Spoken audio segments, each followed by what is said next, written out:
வணக்கம். மகாபாரதத்துல எத்தனையோ கதைகள் இருக்கு. ஆனா சில கதைகள் நம்ம மனசை விட்டு அவ்வளோ சீக்கிரம் போகாது. அப்படிப்பட்ட ஒரு கதை தான் இது. ஒரு ராஜா, ஒரு தேவதை, அப்புறம் அவங்க செஞ்ச ஒரு பயங்கரமான சத்தியம். இத பத்தி தான் நம்ம இன்னைக்கு பார்க்க போறோம். சரி, இந்த கதைக்குள்ள போறதுக்கு முன்னாடி உங்ககிட்ட ஒரு சின்ன கேள்வி. நீங்க ஒருத்தருக்கு ஒரு சத்தியம் பண்றீங்கன்னு வச்சுக்கோங்களேன். அந்த சத்தியத்துக்காக உங்களால எவ்ளோ தூரம் போக முடியும்? யோசிச்சு பாருங்க. ஏன்னா நம்ம கதை முழுக்க இந்த ஒரு கேள்வியை சுத்தி தான் நகரப்போகுது. நம்ம கேட்டோம் இல்லையா, அந்த கேள்விக்கான பதில் ஹஸ்தினாபுரத்தோட பெரிய ராஜாவான சாந்தனோட கதையில தான் இருக்கு. எல்லாம் ஆரம்பிச்சது ஒரு சாயங்காலம் நேரத்துல, கங்கை நதி கரையில. அன்னைக்கு நடந்த ஒரு சந்திப்பு அவரோட வாழ்க்கையையே தலைகீழா மாத்த போகுதுன்னு அவருக்கு தெரியாது. அங்க அவர் ஒரு பெண்ண பாக்குறாரு. அப்பா அப்பா, என்ன ஒரு அழகு! அவளோட கண்கள் அந்த நதியோட ஆழ மாதிரி இருந்துச்சு. நடை அன்ன மாதிரி இருந்துச்சு. பார்த்த உடனே தெரிஞ்சுது அவ சாதாரண பெண் இல்லைன்னு. அவதான் மனுஷ உருவத்துல வந்த கங்கை தேவி. அந்த அழக பார்த்த நொடியே சாந்தனு மனச பறிகொடுத்துட்டாரு. அந்த அழகுல முழுசா மயங்கி போன ராஜா ஒரு நிமிஷம் கூட யோசிக்கல. நேரா அவகிட்ட போய், நீ யாரோ எனக்கு தெரியாது, ஆனா நீதான் என் ராணியா ஆகணும்னு சொல்றாரு. இது ஒரு கட்டளை இல்ல, ஒரு கெஞ்சல் மாதிரி இருந்துச்சு. சரி, கங்கையும் கல்யாணத்துக்கு ஒத்துக்கிட்டாங்க. ஆனா ஒரு கண்டிஷனோட.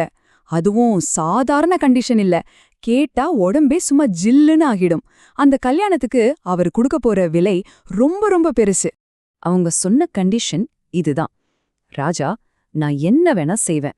நீங்க அதுல தலையிடவே கூடாது. முக்கியமா ஏன்னு ஒரு கேள்வி கூட கேட்கக்கூடாது. என்னைக்காவது நீங்க அப்படி கேட்டிட்டீங்கன்னா அந்த நிமிஷமே நான் உங்களை விட்டு போயிடுவேன். பாத்தீங்களா, இது சாதாரண கண்டிஷன் இல்ல, இது ஒரு முழுமையான அதிகாரம். ஆனா காதல்ல கண்ணு தெரியாம இருந்த சாந்தனு பின்னாடி என்ன பெரிய விபரீதம் வரப்போகுதுன்னு கொஞ்சம் கூட யோசிக்காம டக்குன்னு சரி சம்மதம்னு சொல்லிட்டாரு. அந்த ஒத்த வார்த்தை அவரோட மொத்த வாழ்க்கையையும் மாத்தப் போகுது. இப்போதான் அசல் கதையா ஆரம்பிக்குது. அவர் கொடுத்த அந்த சத்தியம் சோதனைக்கு உள்ளாக போகுது. கல்யாணம் ஆச்சு, சந்தோஷமும் பயங்கரமும் ஒன்னாவே வீட்டுக்குள்ள வந்துருச்சு. அவங்களுக்கு முதல் குழந்தை பிறக்குது. ஹஸ்தினாபுரத்துக்கு ஒரு வாரிசே கிடைச்சாச்சு. ஊரே கொண்டாடுது. ராஜாவுக்கு சந்தோஷத்துல தலகால் புரியல. ஆனா அந்த சந்தோஷம் கொஞ்ச நேரம் கூட நீடிக்கல. ராணி கங்கை அந்த பச்சை குழந்தைய கையில தூக்கிட்டு முகத்துல ஒரு மாதிரி வித்தியாசமா சிரிச்சுக்கிட்டே மெதுவா கங்கை நதியை நோக்கி போறாங்க. அங்க போய் அவங்க செஞ்ச காரியத்தை பார்த்து ராஜா அப்படியே உறைஞ்சு போயிட்டாரு. கொஞ்சம் கூட மனசுல ஈரமே இல்லாம அந்த பிள்ளைய ஓடுற ஆத்துல தூக்கி போட்டாங்க. யோசிச்சு பாருங்க. சாந்தனு அப்படியே சிலையா நிக்கிறாரு. கண்ணு முன்னாடியே அவரோட குழந்தை கொல்லப்படுது. ஆனா அவர் கொடுத்த சத்தியம் அவர் வாய கட்டி போட்டுருச்சு.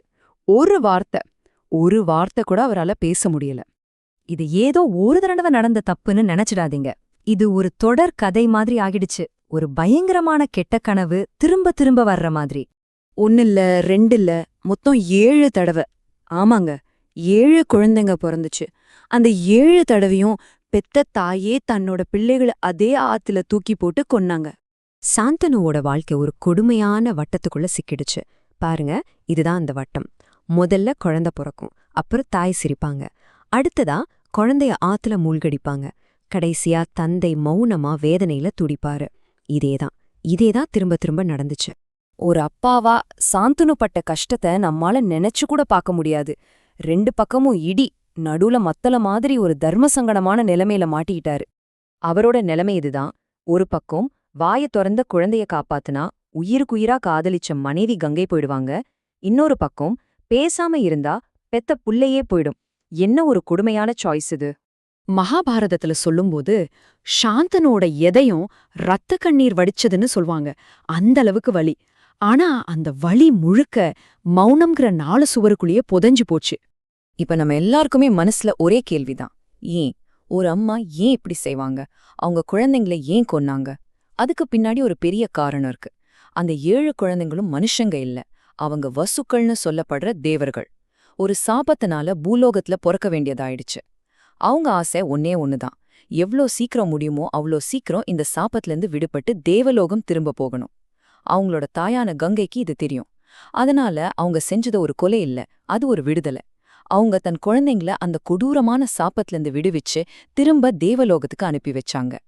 பாக்குறதுக்கு கொடூரமா இருந்தாலும் அது ஒரு தாயின் கடமை, ஒரு தியாகம். சோ ஒரு பக்கம் சாந்தனுவோட சத்தியம், இன்னொரு பக்கம் கங்கையோட கடமை. இது ரெண்டுக்கும் நடுவுல 7 உயிர்கள் பலியானது தான் இந்த கதையோட மிகப்பெரிய சோகம்.